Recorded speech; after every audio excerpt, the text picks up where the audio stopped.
आज की इस लेक्चर में हम एलिमेंट के बारे में डिटेल के साथ डिस्कस करेंगे। एलिमेंट क्या है और एलिमेंट का जो है उनके टाइप्स क्या है, उसके सिंबल्स क्या है। कोशिश करेंगे कि एक ही वीडियो में कवर करें। अगर एक ही वीडियो में ना हुआ तो इंशाल्लाह इसको हम 2 वीडियो में कवर करेंगे एलिमेंट को। तो स्टार्ट लेते हैं एलिमेंट से। एला है तो element actually is a favour substance which cannot be split up into other simpler substances by any ordinary physical or chemical processes। Element क्या होता है? एलिमेंट एक ऐसा फेवर सब्सटेंस होता है जिसको आप सिंप्लीफाई फर्दर नहीं कर सकते किसी भी केमिकल और फिजिकल प्रोसेस के जरिए। पेवर सब्सटेंस का क्या मतलब होता है? पेवर सब्सटेंस का मतलब ये होता है कि इस सिमिलर पार्टिकल से या आइडेंटिकल पार्टिकल से बना होता है। तो ऐसा एलिमेंट, ऐसा पेवर सब्सटेंस होता है जिसको आप फर्दर सिंप्लीफाई नहीं कर सकते किसी भी केमिकल या फिजिकल मेथड या प्रोसेस के जरिए। यानी कोई भी केमिकल मेथड आप अप्लाई करे, कोई भी रिएक्शन अप्लाई करे या ऑर्डिनरी जो फिजिकल यानी कोई भी इंस्ट्रूमेंट के जरिए इंस्ट्रूमेंटल मेथड उस पर अप्लाई करे, तो उसको आप फर्दर मॉडिफाई करके उसको सिंपलर नहीं बना सकते। एक तो ये हम डिफाइन कर सकते हैं एलिमेंट को। दूसरा ये कि जो एलिमेंट है a substance composed of chemically identical atoms, ऐसा सब्सटेंस हो जो कि मुश्तमिल होता है एक ही जैसे एटम पे। यानी ऐसा सब्सटेंस जो कि एक ही किस्म की एटम से बना हो, उस सब्सटेंस को हम कहते हैं एलिमेंट। अब इन दोनों डिफिनीशन को हम एक्सप्लेन करते हैं। पहला जो डिफिनीशन मैंने किया, मिसाल के तौर पे आप ले लीजिए गोल्ड को, सोना जो है, तो सोना ये एक एलिमेंट है। अगर आपने सोना ले लिया और आप सोने को क्या करना चाहते हैं, आप उसको कन्वर्ट करना चाहते हैं किसी दूसरे फॉर्म में, सिंप्लीफाई करना चाहते हैं, तो आप कोई भी फिजिकल मेथड इस पे अप्लाई करिए, कोई भी ऑर्डिनरी केमिकल मेथड अप्लाई करिए, आप जो सोना है उसको आप फर्दर कन्वर्ट नहीं कर सकते दूसरे सिंपलर फॉर्म में। यानी गोल्ड जो है ना, ये खुद एक सिंप्लीफाई फॉर्म है, सिंपलेस्ट फॉर्म है। इसको आप फर्दर किसी भी ऑर्डिनरी फिजिकल या केमिकल रिएक्शन या मेथड के जरिए आप जो है उसको क्या नहीं कर सकती, सिंप्लीफाई नहीं कर सकती। मान लीजिए आपने सोना लिया 1 ग्राम, और उसी 1 ग्राम सोने को आपने ब्रेक किया, तोड़ दिया, छोटे छोटे जरे आपके पास आ गए, तो अब वो जरे किस चीज की है? वो भी तो गोल्ड के है ना। अगर वो जरे आपने तोड़ दी, उनको ब्रेक किया, तो जो दूसरे जर्रे आएंगे वो भी तो गोल्ड के होंगे। मतलब ये है कि गोल्ड को आप फर्दर सिंप्लीफाई नहीं कर सकते किसी भी मेथड अगर आप कोई अप्लाई कर ले। तो ये क्या है? इसको कहते हैं एलिमेंट। तो ये एक्सप्लेनेशन हुआ पहले डिफिनीशन का। दूसरा डिफिनीशन जो हमने किया कि ऐसा सब्सटेंस जो कि केमिकली आइडेंटिकल एटम से बना हो। फॉर एग्जाम्पल जो कार्बन है, कार्बन में क्या है? कार्बन की एक कार्बन आप ले लीजिए, तो कार्बन के अंदर 3 इनके डिफरेंट एटम्स है, 3 एटम्स है इसकी। आइडेंटिकल एटम्स का क्या मतलब? आइडेंटिकल एटम्स का मतलब है कि उसका जो एटॉमिक नंबर हो ना, वो सेम होना चाहिए। मास नंबर डिफरेंट हो लेकिन एटॉमिक नंबर सेम होना चाहिए। इसको कहते हैं आइडेंटिकल एटम्स। अगर आप लीजिए कार्बन के आइसोटोप को, कार्बन को लीजिए, कार्बन के अंदर 3 एटम्स है कार्बन की, कार्बन 12, कार्बन 13, कार्बन 14। ये इसको कहते हैं आइसोटोप, जिसका एटॉमिक नंबर सेम हो और मास नंबर है वो चेंज हो। ये फर्दर हम इस चैप्टर में आगे डिस्कस करेंगे। इसको आइसोटोप हम कहते हैं। अब इसमें क्या है कि इसका मास नंबर तो अलग अलग है, लेकिन ये तीनों एटम एक ही कार्बन में होता है, लेकिन इन तीनों एटम का एटॉमिक नंबर क्या है? वो सेम है। तो जब ऐसा सब्सटेंस हो जिसके अंदर जो एटम्स हो, अगर उन तमाम एटम्स का एटॉमिक नंबर सेम हो, एटॉमिक नंबर अगर उनका सेम हो, इसका सबका एटॉमिक नंबर क्या है? कार्बन 12 का, कार्बन 13 का, कार्बन 14 का, इन तीनों का जो एटॉमिक नंबर है वो सेम है, वो 6 है। इन तीनों का एटॉमिक नंबर 6 है। तो इसलिए इसको हम क्या कहते हैं? इसको हम फिर इंक्लूड करते हैं कि ये एलिमेंट है। अब आते हैं एलिमेंट के क्लासिफिकेशन की तरफ। एलिमेंट को हम मुख्तलिफ बेस पे हम उनको क्लासीफाई करते हैं। पहला क्लासिफिकेशन हम पढ़ते हैं एलिमेंट का, वो है the basis of properties. Element को हम उनके जो प्रॉपर्टीज है किस किस्म के प्रॉपर्टीज वो शो करता है एलिमेंट्स, उनकी बुनियाद पे हम एलिमेंट को 3 कैटेगरी में डिवाइड करते हैं। पहला कैटेगरी है मेटल का, दूसरा है नॉन मेटल का, और तीसरे जो कैटेगरी है मेटल के एलिमेंट की, वो है मेटलॉइड की। तो 3 तरह से हम प्रॉपर्टी के बेस पे हम इनको क्लासिफाई करते हैं। पहला हम डिस्कस करते हैं, पहला इसका जो क्लासिफिकेशन है वो है मेटल। मेटल क्या होते हैं? मेटल जो है ये वो एलिमेंट्स है जिसको हम चंद कैरेक्टरिस्टिक्स से, चंद खसूसियात है, उससे हम इसकी पहचान कर लेते हैं। पहला जो कैरेक्टरिस्टिक है मेटल का वो है गुड कंडक्टर। यानी मेटल वो एलिमेंट्स है जो कि गुड कंडक्टर है।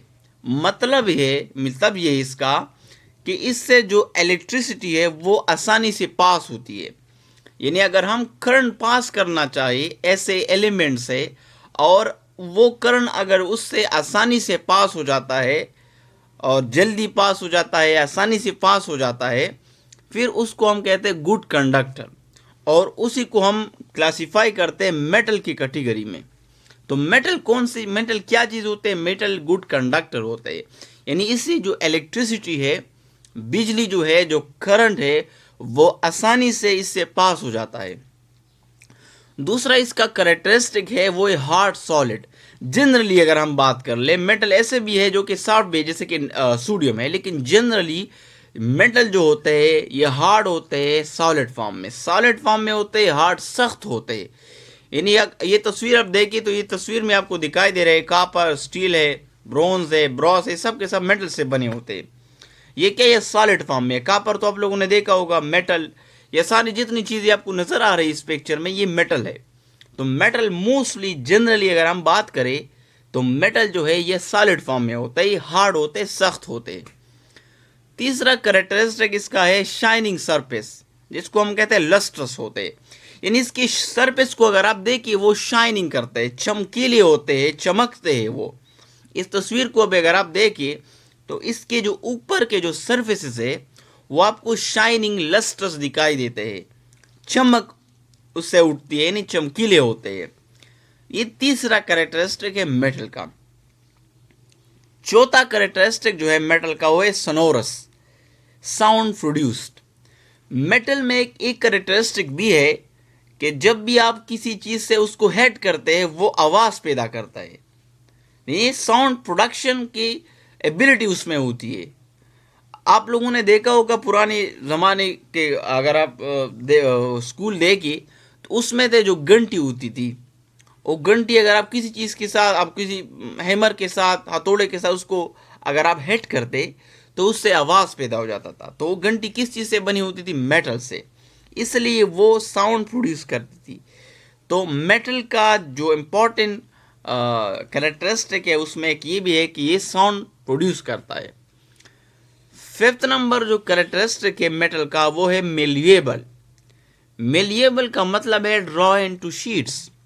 यानी मेटल में ये खसूसियत मौजूद है कि उससे हम शीट्स बना सकते हैं। जैसा कि गोल्ड है तो गोल्ड के जो 3 पतले जैसे पेज होता है, उस पेज जैसे जो हमारे कापियों के जो रजिस्टर के जो पेजेस होते हैं, इस तरह 3 शीट जो है ना हम इन एलिमेंट से बना सकते हैं, स्पेशली जो गोल्ड है। तो एलिमेंट का ये खसूसियत है कि उससे हम शीट्स बना सकते हैं, पतले पतले 3 जो है ना वो शीट्स बना सकते हैं, उसको हम उसमें कन्वर्ट कर सकते हैं। और 6th जो कैरेक्टरिस्टिक है डक्टाइल, ड्रॉ इनटू वायर। जो मेटल है उससे हम वायर बना सकते हैं। अगर आप अपनी इर्द गिर्द जो बिजली आपको नज़र आ रही है, जो वायर्स है जिसमें बिजली आपको आती है, ये सब वायर जो है ये मेटल है, कापर की वायर है, डिफरेंट मेटल की जो है ना वो क्या है, वो वायर है। तो वायर जितनी भी है ये सारे के सारे मेटल है। तो मेटल क्या है, मेटल को हम ड्रा कर सकते हैं वायर में, यानी उससे हम वायर बना सकते हैं। जो तारे हैं, जो बिजली की जितनी तारे हैं, वो सारे के सारे क्या है, वो मेटल है। तो ये कैरेक्टरिस्टिक है मेटल की। अब आते हैं दूसरा कैटेगरी। बेसिस ऑफ प्रॉपर्टी पे हम क्लासिफाई किया मेटल को 3 कैटेगरी में। पहला मेटल जो अभी मैंने डिस्कस किया, दूसरा आते हैं अब नॉन मेटल। नॉन मेटल जो है उसमें जितने जो हमने कैरेक्टरिस्टिक पढ़ी थी, ये कैरेक्टरिस्टिक एब्सेंट होते हैं नॉन मेटल में, यानी नॉन मेटल की बिल्कुल अपोजिट है। जो ऊपर के जो कैरेक्टरिस्टिक है वो एब्सेंट है नॉन मेटल में। अब आती है तीसरे कैटेगरी पे, और वो है मेटलॉइड की। मेटलॉइड कौन सी मेटल होते हैं? ये ऐसे मेटल होते हैं कि इसमें चंद खसूसियत ऐसी होती है, चंद प्रॉपर्टी जो मिलती जुलती होती है मेटल के साथ, यानी चंद कैरेक्टरिस्टिक उसमें मेटल की होती है और बांस कैरेक्टरिस्टिक उसमें नॉन मेटल की होती है। तो इस तरह के जो एलिमेंट्स होते हैं उसको हम मेटलॉइड कहते हैं। और उसके एग्जाम्पल में बोरान है, जर्मीनियम है, सिलिकॉन है और वो भी बहुत सारे मेटलॉइड है। एक जो था क्लासिफिकेशन वो हमने डिस्कस किया on the basis of properties. दूसरा क्लासिफिकेशन अब आप पढ़ते हैं on the basis of source, यानी किस सोर्स से एलिमेंट आता है। इस सोर्स की बुनियाद पे हम डिवाइड करते हैं एलिमेंट्स को 2 कैटेगरी में। पहला कैटेगरी है नेचुरल एलिमेंट्स, दूसरा कैटेगरी है आर्टिफिशियल एलिमेंट्स। यानी सोर्स का मतलब है कि किस सोर्स से कहाँ से एलिमेंट्स आते हैं, नेचुरल सोर्स से आते हैं या आर्टिफिशियल सोर्स से आते हैं। तो फिर उसको हम 2 कैटेगरी में डिवाइड करते हैं। एक कैटेगरी है नेचुरल एलिमेंट्स और दूसरा कैटेगरी है आर्टिफिशियल एलिमेंट्स। नेचुरल एलिमेंट्स वो एलिमेंट्स है जो कुदरती तौर पर बाय नेचुरली इस यूनिवर्स में मौजूद है और पाए जाते हैं। साइंटिस्ट ने अभी तक अप्रोक्सीमेटली 118 एलिमेंट्स को डिस्कवर किया है और इस 118 में से 92 जो एलिमेंट्स है वो नेचुरल अकरिंग एलिमेंट्स है, यानी वो कुदरती तौर पे बाय नेचर इस यूनिवर्स में मौजूद है। और दूसरे आर्टिफिशियल एलिमेंट्स मसनू एलिमेंट जो बनाए जाते हैं, जो बनाए गए हैं, जो साइंटिस्ट ने बनाया है इन एलिमेंट्स को, उसको हम आर्टिफिशियल एलिमेंट्स कहते हैं। 92 के अलावा 118 तक जितने एलिमेंट्स है, ये तकरीबन 26 या 28 बनते हैं। ये जो एलिमेंट्स है 92 के अलावा, यानी 118 टोटल है और 118 में से 92 नेचुरल एलिमेंट्स है और बाकी जितनी रेस्ट जो एलिमेंट्स है वो आर्टिफिशियल एलिमेंट्स है। और तीसरा जो क्लासिफिकेशन है इंशाल्लाह उसको हम डिस्कस करेंगे इस लेक्चर की दूसरी वीडियो में।